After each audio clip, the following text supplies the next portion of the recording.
The 100, episode 4. So the title of this episode, I think it's Greek. I'll have to look it up because I don't know. Hesperides, possibly that's how you pronounce it. It gives more detail about Hope and what happened to her in the blank area of time that we don't know about yet. While she's kind of stranded by herself in this area where she's living and growing up, right? It's like a prison planet. It's being used as a prison planet. But time works differently. It runs faster there than it does on these other areas, right? On Bardo, where the people send the prisoners from, and in Sanctum also. So it's possible there was mention of a black hole in an earlier episode, so it's possible because of time dilation that this planet is further out away from the black hole.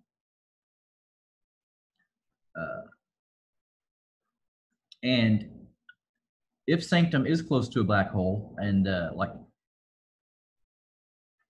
they may not know because they didn't get woke up till the last second, right? Or till they got pretty darn close to Sanctum. But Monty's son should know if they're close to a black hole, unless, of course, they're notoriously hard to spot if you're not looking for them, right? So, which also makes me think if time is moving faster at this prison planet, wherever that is, that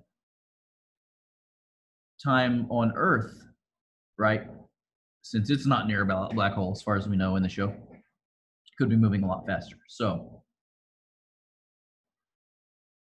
it's possible that while they did spend 100 and something years to get to this spot, but if it is at near the edge of a black hole, like they could travel, could be another 100 or 200 years. Who knows how long? But the radiation damage that was done to Earth when they left, like, well, they were pretty sure that all life had been destroyed on Earth, but I mean, were some of those sandworms left alive because they were under the sand? Is 300 or 400 years enough time for the radiation to die down for things to start growing up again? I don't know. Anyways, that's interesting to me. What also is interesting, so Hope is there. She's like planting things, growing things, got the garden going for food. The anomaly rises to the surface. She runs out there, but she's like hiding. 3 soldiers bring a prisoner out and leave him there, and they leave. So the prisoner they leave, like, he won't talk, won't communicate.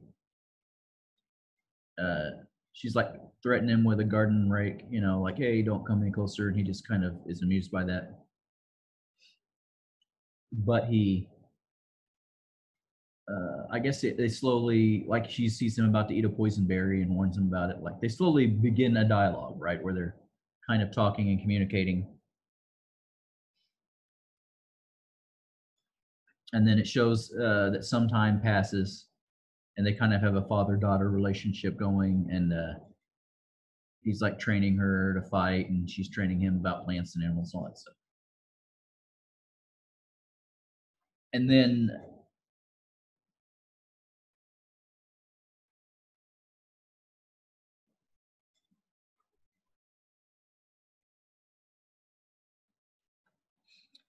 of course, someone else, it's his absolution day, right? He has to spend 5 years their time or something.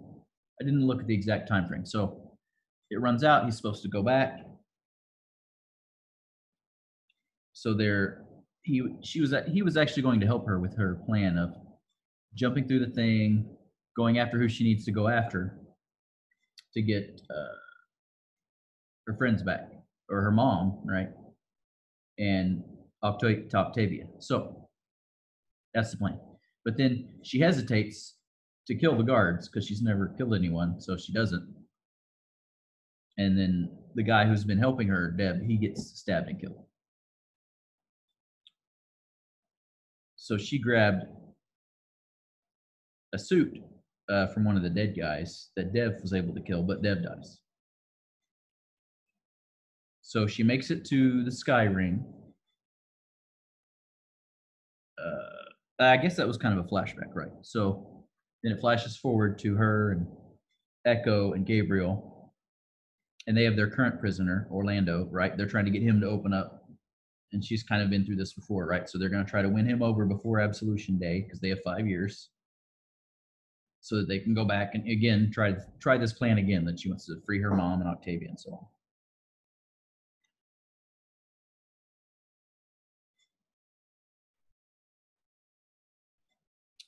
So Clark, meanwhile, back in Sanctum, realizes Bellamy's in trouble. They take one of these suits. It's like a suit with a weird mask. It's interconnected. They try to get it to work. They realize, well, Raven realized that the helmet has to be connected to complete the circuit to get the thing to work.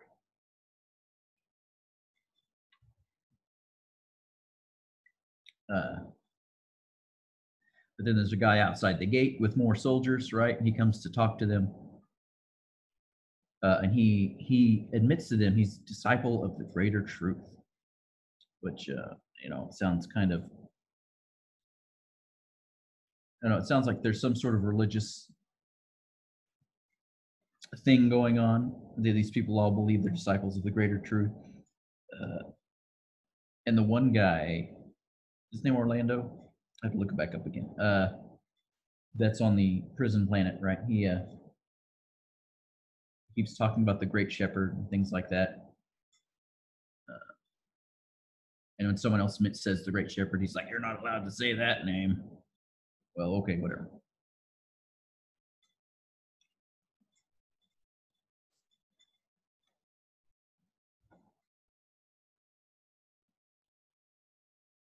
So yeah, so back on the prison planet, they're working with it's Orlando, and he's trying to train them, but he cares about Hope for some reason.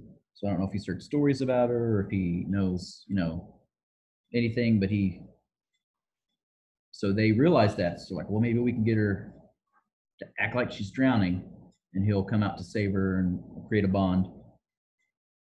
So they do, right? And then he agrees to have dinner with them, but then he figures out, that's when he talks about he follows the shepherd.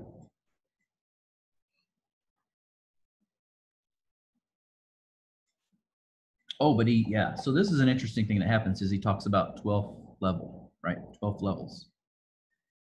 And they have tattoos that go over their faces that mark the level that they are. Earlier in season 4, when Jaha discovered the bunker, it still had food and all that stuff in it. They also had 12 levels. So is it the same cult? Is it descendants of the same cult?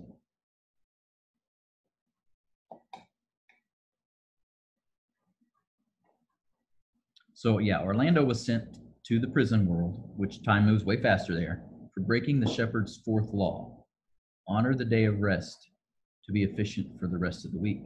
So I don't know what he did to break that rule. Was he not resting? Was he running? Was he eating? I don't know.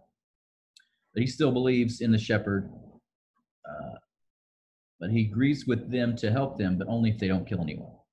So he begins to train them hardcore, how to fight, all that kind of stuff. And then again, they do another time flash and say it's been 4 years. Their plan is to have Orlando tied up so they look like that guards will come in and save him, and they can ambush the guards. And they can cut him loose, and he can follow him in there.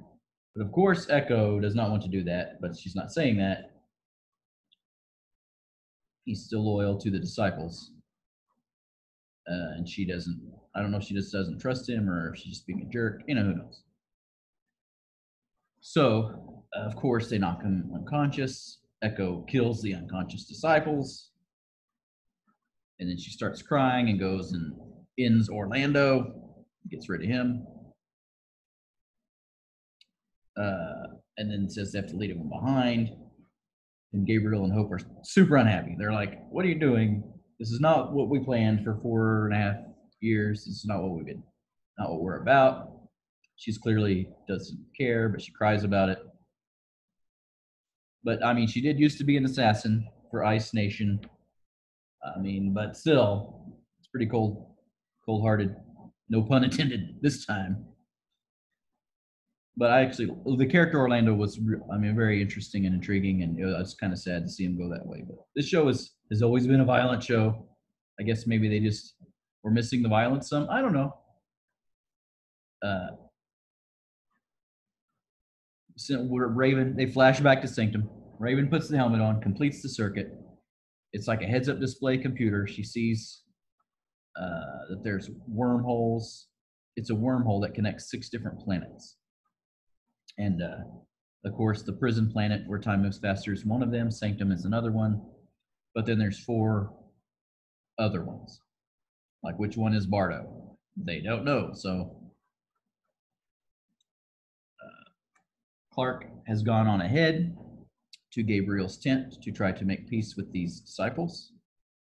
But she has 3 of her friends with her, training snipers on the head disciple. But of course, he has his own people, which are, with their suits on, they can turn invisible, which they are invisible right behind them, you know. And he's like, listen, I've got 9 of my people are dead, you know, let's talk.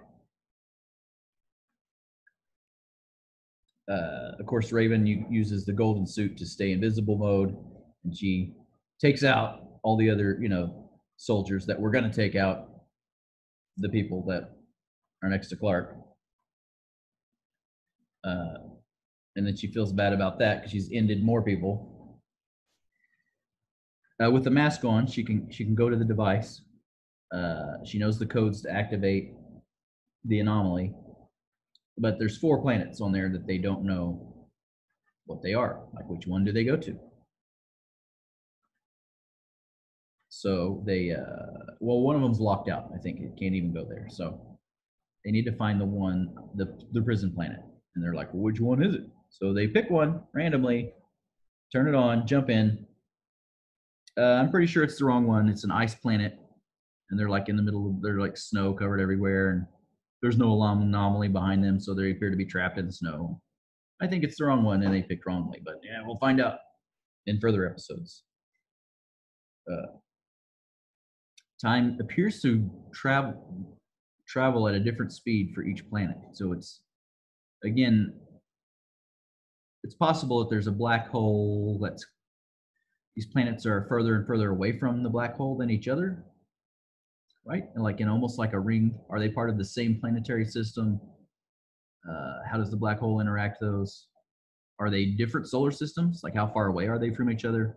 We don't need that information, so it's pretty fascinating. But I am sad that this is the final season. I do like this show. I like how they at least attempt to use science in a reasonable manner, unlike some other sci-fi shows that just kind of give it lip service. All right, but that's all for this episode. I'm gonna have to watch the next one, see what happens. And if you like my content, please like